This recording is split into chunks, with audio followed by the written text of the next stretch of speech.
Bahay, bago yung poste. Ay, nauna yung bahay nyo. Wala pa kami kuryente nung araw dito dito? Dito na kami. Ibig sabihin may bahay na? May bahay na. Ang sira ulo, yung nagkabit niya. Okay.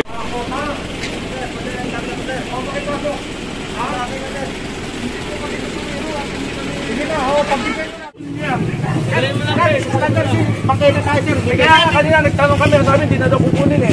Kanina hindi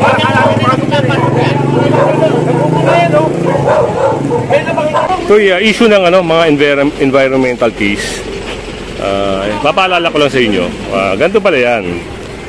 Pag kayo magpapatayo ng bahay, iwasan nyo yung mag-imbak ng mga materyales nyo, lalo-lalo na yung basura sa harap o sa sidewalk nyo. Gawa ng meron palang kaso na pwedeng ipataw sa inyo, lalo-lalo na sa hanay na MMDA dahil yun, tinitikitan po yung mahuhuling lumabag sa mga gantong issue. 1,000 po ata yung pagkakaalam natin, 1,000 pesos yung pwede nilang bayaran dito.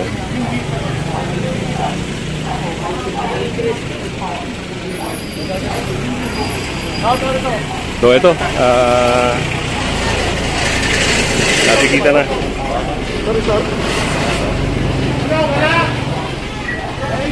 Saan ba ito, sir? Dito. Magkaiba yan eh. Magkaiba yan eh. Ito po, hindi sa inyo to? Hindi, ito ang kanila. Alin bang inyo? Ito.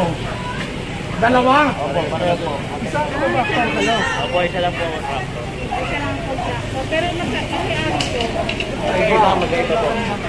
Maganda ba yung nari? Ano yan? Double feature. Pero matanda. Ano po yung Richard? Isa lang ang contractor. Dito mga kasama, may mga halaman na kinakarga. Medyo kabigatan, no?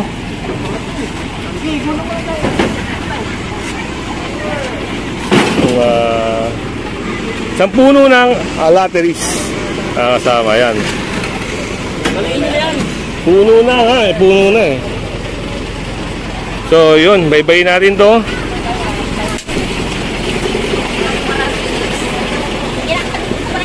Ito, bawal to bawal o. Baliktad yung tuloy yung gate nyo. Kailangan nasa loob, hindi palabas. Nasa bangkita kayo. At ito sila nanay, unti-unti na nilang inaalis yung mga halaman nila rito. Kalanganin dito sir. Kailangan yung ano ito sa loob. Kasi babaliktad niya namin. Kasama doon mga kasama yun. Parang kukunin din, no? Pero nakikita naman natin, tinatabi na nila agad. So, ganun dapat. Pag nakita nyo na naglilinis sa kabilang side, gumalaw na rin po kayo para hindi kayo maalisan ng mga halaman, mga kasama. Makita tayo sir. Kaya kanina nagtanong kami, sabi hindi na daw kukunin eh.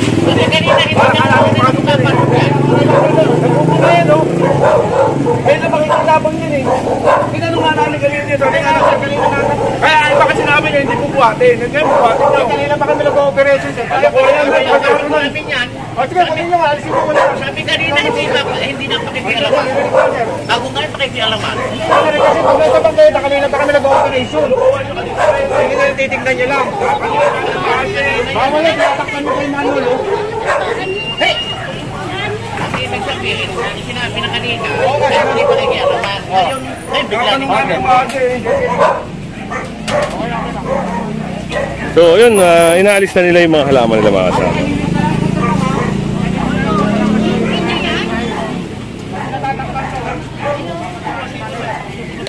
At lapit tayo kay sir, may mga paliwanag dito na kailangan natin malaman. Siyempre, may paliwanag si sir dito, mga kasama. Provide na kayo after ng community service, may certificate tayo. Marami kayong oras, walang problema.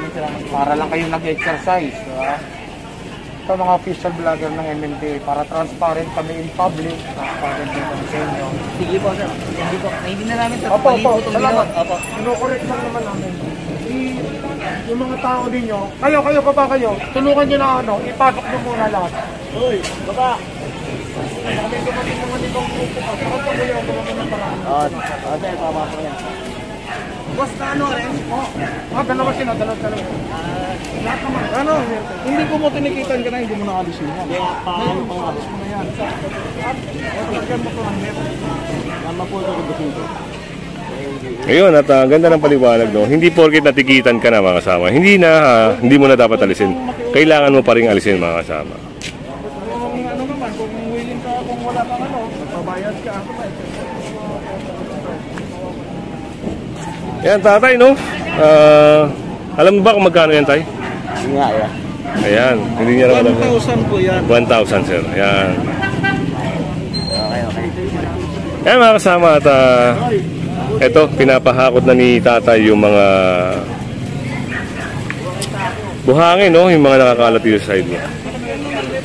Siyempre, kung hindi ka pa nakasubscribe sa ating channel, pasubscribe na lang po si Kuya Goods at pahit na yung notification bell para lagi kang update sa ating mga video. Ito, tinutulungan na Lakuya yung mga residente dito para alisin yung mga halahalaman nila.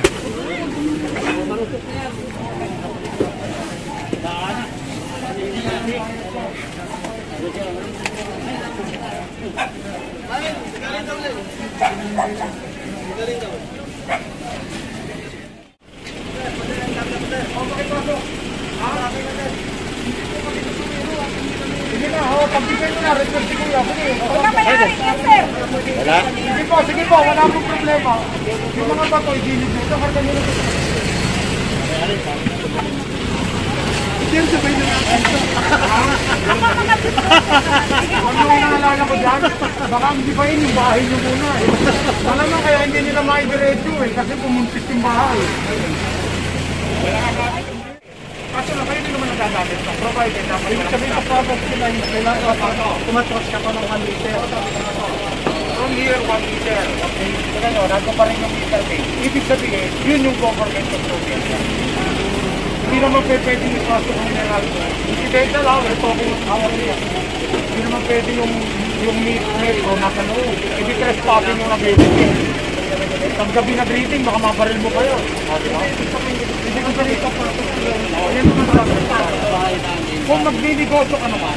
Si Kuya may explain, no? May explain nata kayo, no? Ayan. Wala una yung bahay bago yung poste. Ay, nauna ho yung bahay nyo. Wala pa kami kuryente nung araw dito dito? Dito na kami. Ibig sabihin may bahay May na. bahay na, ang siraulo, yung nagkabit niya. Yun nga ako, ano? Ito, i-clear nyo na to. Para yung mamimili nyo, dito nakatayo. Okay. Pag yung bibili nyo, Diba? dito nakatayo. Paano kayo nakamuna yung bahay bago yung poste? Yung mali doon, yung Meralco. Nag-meral ko siya, ano? Oo, dapat sila nag-adjust. Ayun, ayan. Pag-iba mo yung bahay mo para lang sa poste na yan. Yun, mayroong ano si sir, no? Komento na siyempre.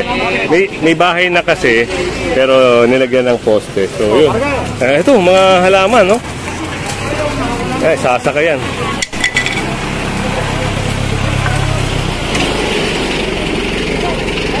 At dito naman, sa mga gantong kaso, yung mga nakumpiska na mga halaman, dinadala po yan sa may, Ortigas. Yan, pwede nyo dun i-claim kung gusto nyo po. Lamesa ron, mga kasama, na nakahambalang sa sidewalk. Ayun, parang may sasakay sa truck. Natigitan kayo?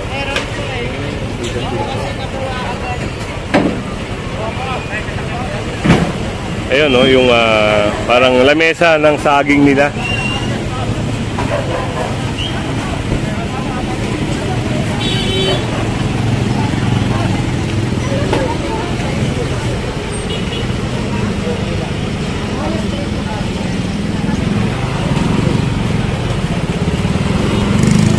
At sunod lang tayo rito.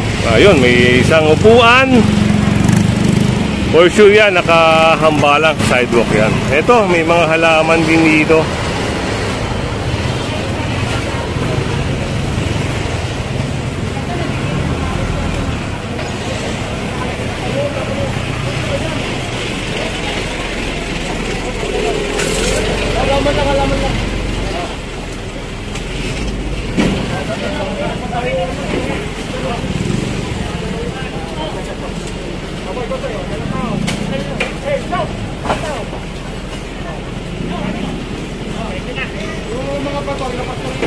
ka ng LGU.